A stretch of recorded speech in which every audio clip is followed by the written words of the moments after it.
Mark Scruton, you're nominated for an Emmy for production design for a narrative contemporary program, 1 hour or more, for your work on the series Wednesday.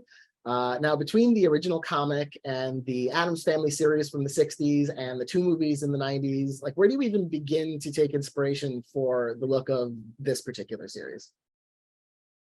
I think that was the real trick when I first got the script. So when I sat down and thought about how I was going to approach it, I think I very consciously decided that I wasn't going to go back and rewatch the movies or rewatch the TV shows, even though they're both things I'd watched a lot as a kid or growing up, and I knew them quite well in the back of my head. I didn't want to sit down and analyze what had made those shows work or not work or any of those elements. I kind of wanted to draw a line under all of that, and that was also the mandate from the showrunners, that they wanted a fresh take on it and just sort of a new world to come out, not to sort of reference back into the other shows. So really, I sat down with the Chaz Addams cartoons and focused on them, and went through all the books and looked at all the different illustrations that he'd done and tried to dig into the style that he was trying to create with those. And I did a lot of that before I went and had my first meeting with Tim. And when I spoke with Tim, that was kind of his thoughts as well, that he didn't want to sort of reference anything or research any of the original shows or any of the original films, and really go right back to the source material, and that was our focus. I think, which is pretty much what we held true to. I think other than a few Easter eggs that we peppered in here and there referencing the TV show, I think we kind of stayed true to the original illustrations rather than the other stuff. As you mentioned, you're working with Tim Burton on this show. He's a producer and directed the first 4 episodes. You have worked with him before on Miss Peregrine's Home for Peculiar Children. How is it different working with him on a series, where there's so much more, like a broader scope usually? Yeah, it was interesting because I'd art directed with him before on Miss Peregrine, so designing was a whole different sort of ball game for me, and I wasn't sure how it was going to work, and certainly on a TV show, which he hadn't really done before either. So what I was surprised at is when we met together, that was very much the right, how we're going to do this attitude, not listen to what I say and do what I do. It was very much a collaborative from the get-go about how we're going to make this show work, because it had to work on so many levels, and not just logistically but everything else as well. I think the whole show was a challenge, so we both went into it sort of dependent on each other to try and make it work, because I had more experience doing TV than he did, so there was a little bit of give and take on that front.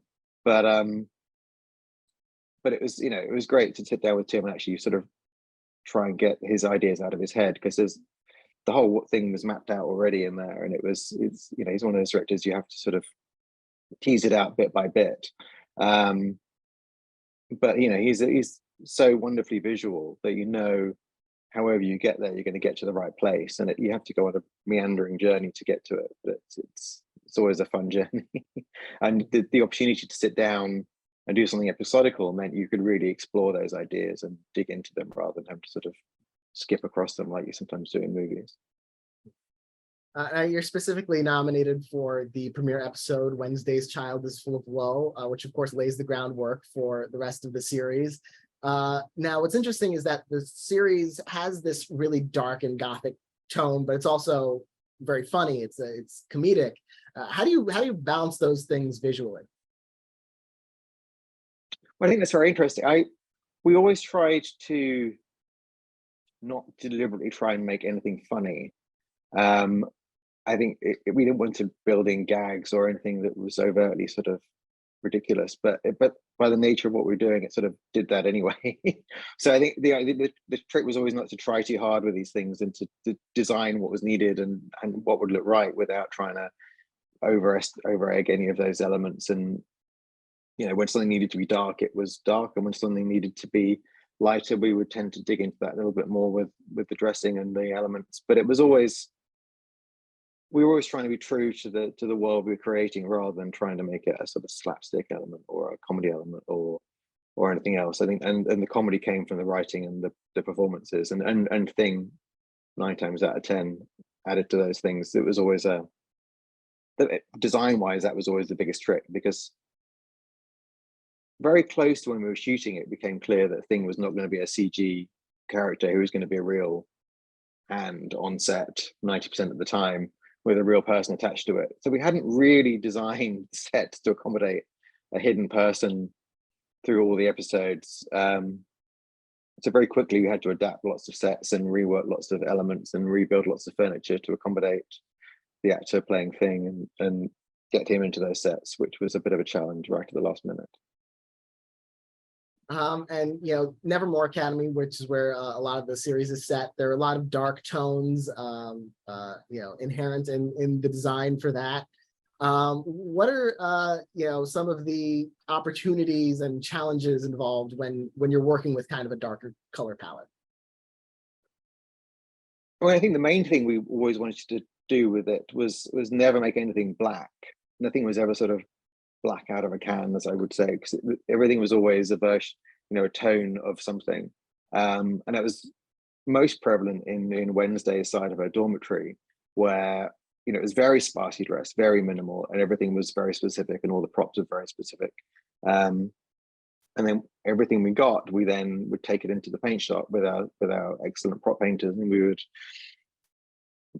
strip it back, pare it down, and then start dyeing it or varnishing it or applying finishes to it, which would keep the inherent character to those elements, but then darken it down and desaturate it until it got to a point where it was just the right tone to fit into the palette of the noir we were trying to create, but it still had the character to it, and you still had the age and the history and the patina that was inherent to it.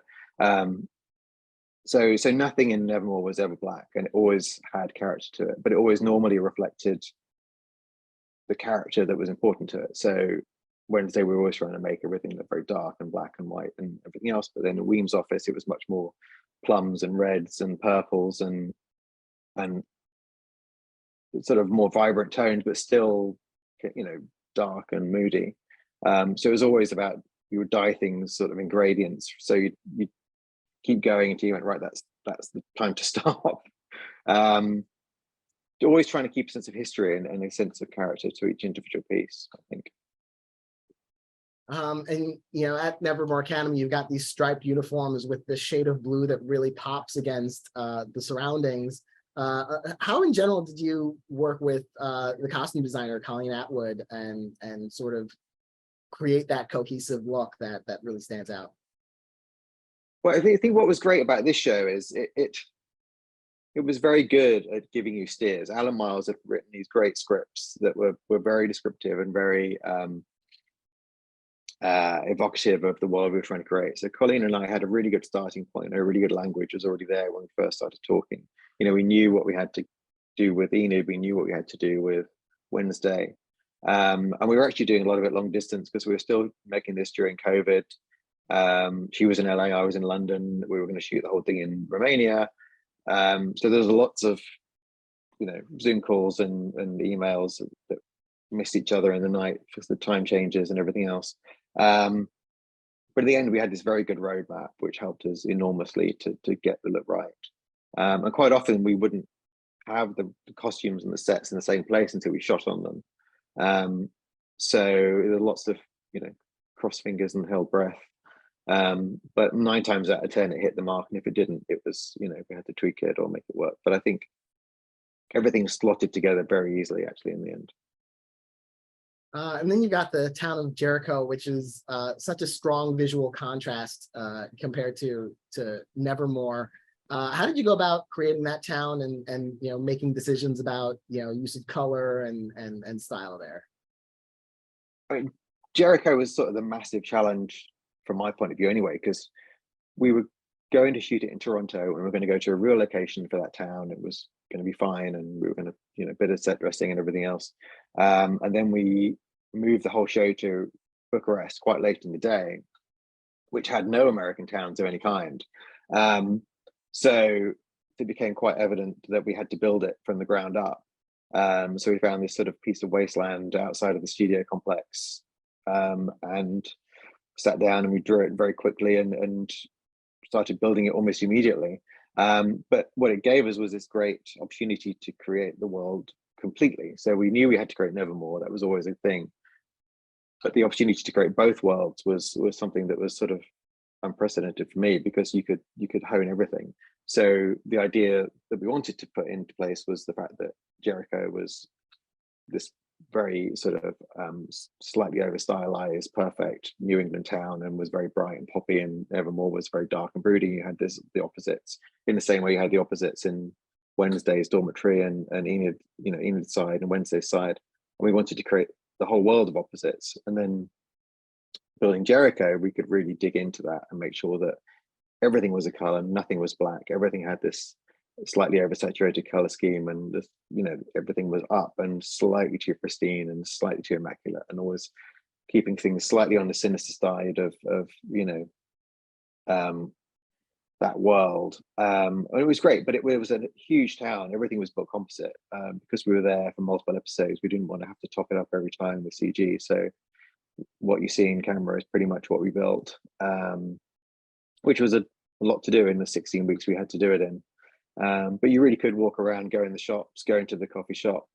Everything was designed to the script, so you could have Wednesday sliding down the drain pipe and running across the square and running into the coffee shop, all in camera, all coming out of the bathroom window. It was a really fun thing to be able to do from scratch.